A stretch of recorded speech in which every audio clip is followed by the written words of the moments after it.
The title of my talk today is about fire. It's the fire of inner vision. The fire of inner vision. And I recognize that, just to begin to kind of set this up, even in the Bible, I think Abraham in Genesis, it talks about he was asked to go lay underneath the stars. To lay underneath the stars and to take in the light of the stars. And then we have, who was it? The burning bush. Moses, yeah, I almost said Abraham. Moses, how could I ever forget that? I was even raised on the Bible. Moses, oh, goodness sakes. The burning bush. And he goes up the mountain. And all of a sudden the bush catches fire. And there's many tales. They say that the bush spoke. And the bush said, you know, I am that I am. And we have taught here in religious science that I am that I am is that connection to that greater God, that greater essence, that great spirit that lives within us. And he also received a message. He received a message to take the Israelites, and that was part of his mission, to take that quest to move forward. So there's a lot of information, you know, in the Bible and whatnot about fire. But fire is that spark that lives within us. It supports us. It's always there for us. And I know that's a living truth. So I want to just kind of share about my own life. Don't get bored, because it's about being possible, not the impossible. It's about the possible dream. When I was just a kid, I was real sick with rheumatic fever. And I don't know if that affected my learning abilities in elementary school or not. But then, as I moved forward in school, I recognized that I probably had dyslexia. And that was years ago, probably before it was even spoken about. But I just want to acknowledge my mom. She was a great mom. My daughter knows that. Because she never found me wrong. I'd come home from school, maybe I had a C or a D minus, and she would always say, Patty, I know you're doing your best. I love you, Patty. I know you're doing your best. My mom had a spark of fire in her heart. She had that living spirit, and it reflected in our whole family. So that was kind of my upbringing. And then it's interesting, just to kind of come back to today, a couple weeks ago, I went to my 60th high school reunion. Woo! 60 years. That's a long time. There's about 100 of us there. We came from a really large North High School, Denver, Colorado. Yeah, North. But it was interesting being there, and I recognized that so many of us, we had been living that dream. You know, we have the dream, we have families and friends, we've had careers, all this type of thing. So it was good being there. At first, I kind of felt like I walked into a nursing home. Don't tell any of my friends from North High, okay? But I recognize that, speaking about the fire can manifest as a deep sense of purpose, a burning desire to learn and grow, or a strong intuition that guides one's actions, pursuing an impossible dream, lofty goals, despite facing difficulties. So that divine vision that lives within each one of us carries a fire. Fire's been utilized to represent, as I've already said, God, the living spirit. And it lives in each one of us. I also know that it lives within our animal kingdom. It's within nature. Last night, my husband and I were coming up our dirt road to our house. We came around a bend. We weren't going fast, thank heavens, very slow. And there was 4 deer standing there. And they just turned, and with those beautiful big old brown eyes, they just looked at us. Fire. all connected to the great golden thread of life itself, lives within all of us. And we're called to be able to remember that and to remember who we are, especially at this time in our lives. There's a lot of changes in the weather. I was at a big gathering last night. One moment, it was raining cats and dogs. I saw them, cats and dogs coming down. Then the next moment, it dried up. Sun was out. A lot of changes, not only in the weather, in all our lives, in just institutions, this type of thing. Now is the time for each one of us to be able to come back into that place of possibility, that place of fire within us. I think about Helen Keller. The only thing, she said this, the only thing worse than being blind is having sight but no vision. Having sight but no vision. So we're called to nurture the fire, to hold to the vision. What is the vision? It's what we see about ourselves, what we see about others. It's our ambition, how we want to step forward in life. So transformation, the nature of the fire. And so the inner vision, that reality that's always present. It's always so fun working with people when you see them opening to that inner vision, when you see them coming alive, like they're on fire with an idea, their purpose, who they are. My grandma used to always say, as a little kid, she'd say, "Patty, if God is for you, who can be against you? Who can be against you?" Well, I recognize that when I was in school, I'm a senior now, and all my friends are planning on college or this or that, I went to the college office. He looked at all my records, and this is a true story. He said to me, "You are not college material. Don't even try." Well, when I got to college,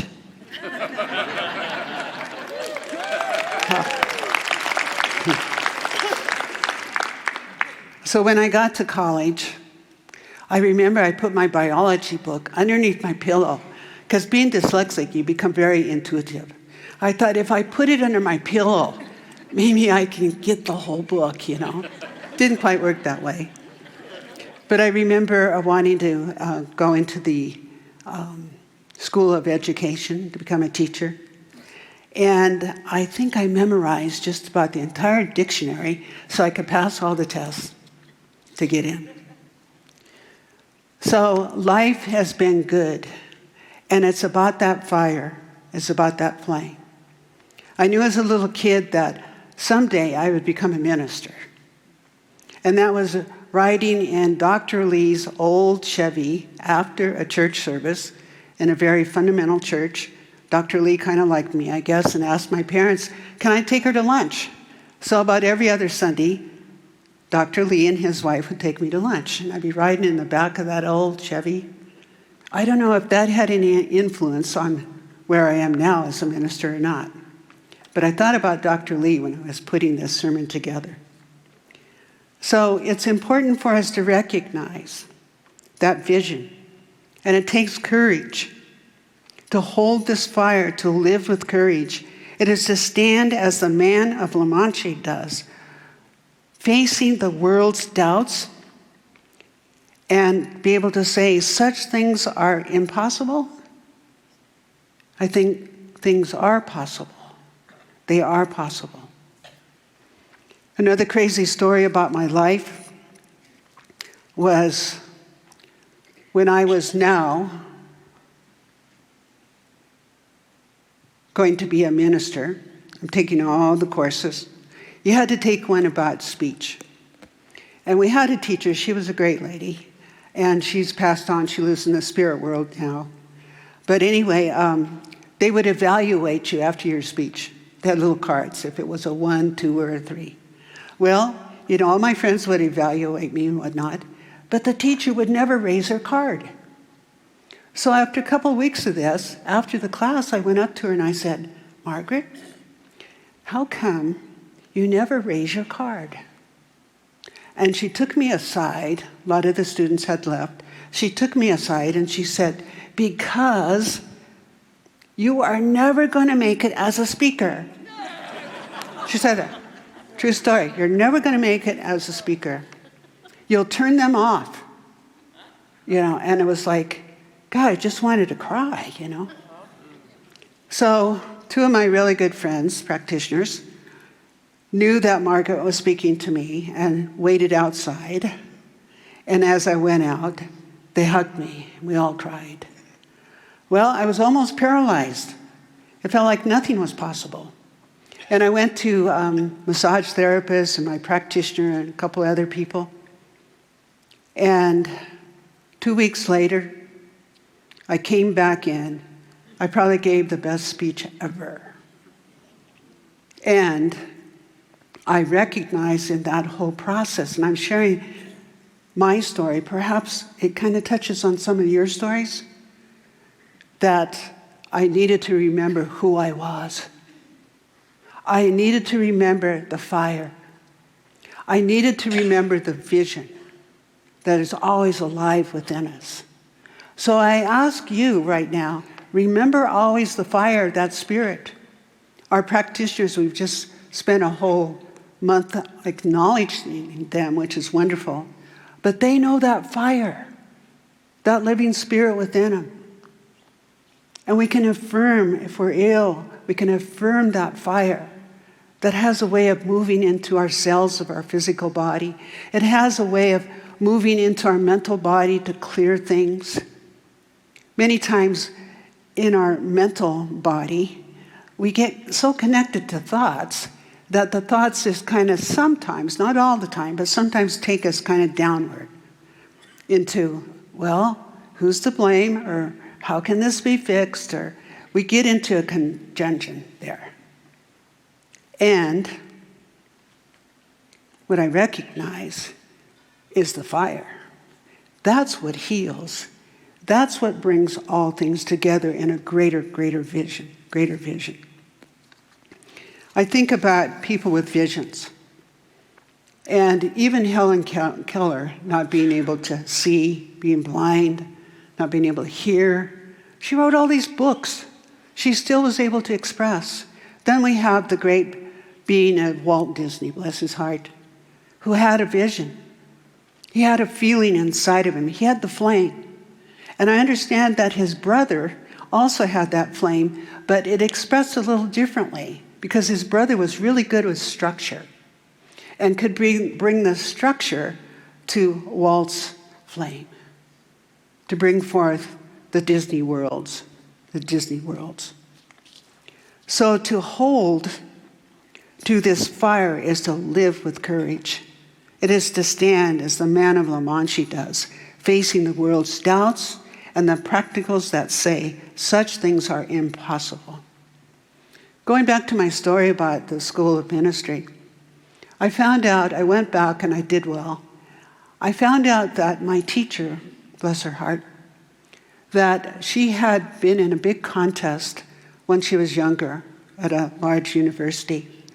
And she really wanted to be the number one person there, to win it, to be a winner. And it worked out that nothing happened there. And she was so disappointed. So what I did on the last day of class is I bought a bouquet of flowers. And I just went up to her and I presented it to her and I said, thank you, because she had been a great teacher for me. Thank you. And you are a winner. You are a winner. That was important for me to be able to recognize that a lot of times people will judge us when there's something inside of them that maybe they haven't resolved. So once again, going back to that place of fire, going back to that place of incredible heart. So life asks us to dream the impossible dream, to pursue lofty goals, and to right the unfightable wrongs. It is the hope that survives despair, and it brings forth many times what is difficult, but it asks us to walk with it, to learn from it, and to allow that fire to be bright. So the fire of inner vision will always meet resistance. There will be demands of others to conform, to lower our sights, to give up the quest. But we don't give up the quest. So this inner fire is the eternal spiritual presence that never leaves one. Reach within ourselves and know there are eyes upon our hearts. There's eyes upon our hearts. It's important for us all to realize that we have heart intelligence. Heart intelligence. Oh, we have the greater intelligence of our mind. I give thanks for that. But to be able to bring that into that place of the warmth of the fire, the heart intelligence. Dr. Chinley, who invented what is known as heart and brain connection, he studied this, that there's a connection between the brain and the heart. And actually, he teaches that the heart is a brain. So we have two brains. We have the brain and we have the heart. And we have this Mobius band that connects them and ignites that fire. So it's important to know that the heart sends signals to the brain, and it bridges the intuition and connects the heart and mind. The heart and mind. So once again, I think about what Grandma said. If God is for you, the spiritual flame, this essence, who can be against you? But through our process, through our movement and our dance of life, many times we have to open to that. So if you're in a process today to kind of opening to that, know that the fire has never gone out. Do not be discouraged. The fire has never gone out. It warms you. It caresses you. Many years ago when I was ordained over in the Vote auditorium, Stephen West was there. Maybe some of you remember Stephen, a great singer. He used to sing for us. Wonderful operatic voice. A couple weeks ago, probably about a month ago now, he was here visiting, and he walked in the lobby, and we saw each other, and we just caressed in a big old hug, and we both cried. And we were remembering this, that after my ordination, it was a Sunday, and I'm on the platform, and Stephen is singing The Impossible Dream. And he moved over. He knew I had just been ordained as a minister, and he moved over, and he, right in front of me, sang to me The Impossible Dream. So that's one reason I asked Tom, would you please sing that song today? The Impossible Dream. So nothing is impossible. With a divine breath, feel your heart intelligence. Right now, with a divine breath, take a deep breath, all of us, and just place your hand on your heart. Just gently. Place your hand on your heart and sense the beat of your heart. Know that it is a doorway to your soul. It's a perfect pathway. They once asked Audrey Hepburn, a beautiful actress, what does impossible mean? And she replied, what it means to me? It means I am possible. So with your hand on your heart, I am possible. So to be able to surround yourself with courage. Courage comes from that place of heart. Seek the company of those who dream. Seek the company of those who dare. Dare to go beyond what someone once said was so. So your courage becomes someone else's permission slip, you know. They watch you. The courage to be able to speak your truth, to recognize that in all your relationships, there's only one relationship, And it's the perfect relationship is right here. That makes for a good partnership. Makes for good company when we're not comparing, but we're seeing that spiritual light in others. I have another story I'd like to share with you. Speaking of courage, many years ago, a long time ago, I had a great friend. He's passed on now. But a great friend that was severely wounded in Vietnam. Severely wounded. To the point, from what I understand from his folks and whatnot, that the medics and whatnot couldn't even put this guy back together again. They kind of left him to die. Well, someone took mercy to bring him back to the United States, and he was in the Veterans Hospital for a long, long time. I met him through a signal, it was a signal for me, singles group, many, many years ago, and he was in a wheelchair. And they said, "This is Chuck Lord." And after getting to know Chuck, I thought, his last name, Lord, is not a mistake. For this guy was possible. And I watched how he would come and, he's adjusting to the new way of his body. And he became a dear friend to many of us. And I remember it was the 100th year of the Marines, and they had a big celebration here in Denver. And he asked me to go with him. I thought, okay, I can do that. And he went without a wheelchair. Now he's on crutches.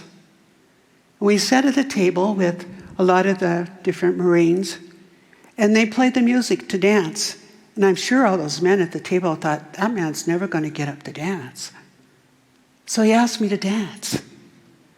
So I got up, and we went out on the floor, and it was kind of like this. Pretty slow dance, but we danced. I give thanks for people like Chuck Lord,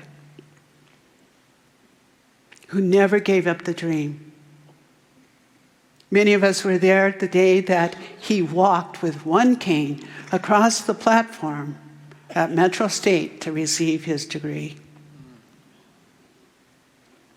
The quest, the impossible dream, it's possible. So whatever you're dealing with today, know that it is possible. So persistence is transformation. Each small step feeds the flame. And I know that was the truth for Chuck. Knock on the door of your heart. Enter through the portal of heart. Don't take and bury yourself down in the earth. Move through the portal of heart. So let the sacred vision and the virtue guide you. Let the pursuit of truth, justice, compassion to be the fuel of your inner fire. A vision that is rooted in the virtue will not consume you, but it will unite the world around you. That's what I know about this church. That's what I know about Mile High Church. I give thanks for Ernest Holmes, the founder. I give thanks for Emerson and a lot of these incredible beings that said, the light of the world lives within. All walks of faith know that. So I just give thanks for Mile High Church. A vision that is rooted in that virtue will not consume you. It will ignite the world. So allow your fire to be bright. Let it warm you.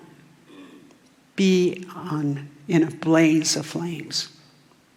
Ernest Holmes said this. He said, there is a lamp within each of us already lighted. He said the lamp was already lighted. So sense that. Move onward to glory. And in that knowingness, I recognize there's only one thing that is real in life, and that's that living spirit. It's breathing you. It's your breath. It is the love. And love is that luminous, omnipresent, vested energy. That is the light. So onward to glory. Light up and feel. Just be on fire. Be the medicine. My Native American friends and family, in their readings and writings and in their ceremonies, they talk a lot about medicine. They might say, he has good medicine. She has good medicine. And what that means is essence. The word medicine means essence. We all have good medicine. We all have good medicine. Essence. So join me right now in a prayer.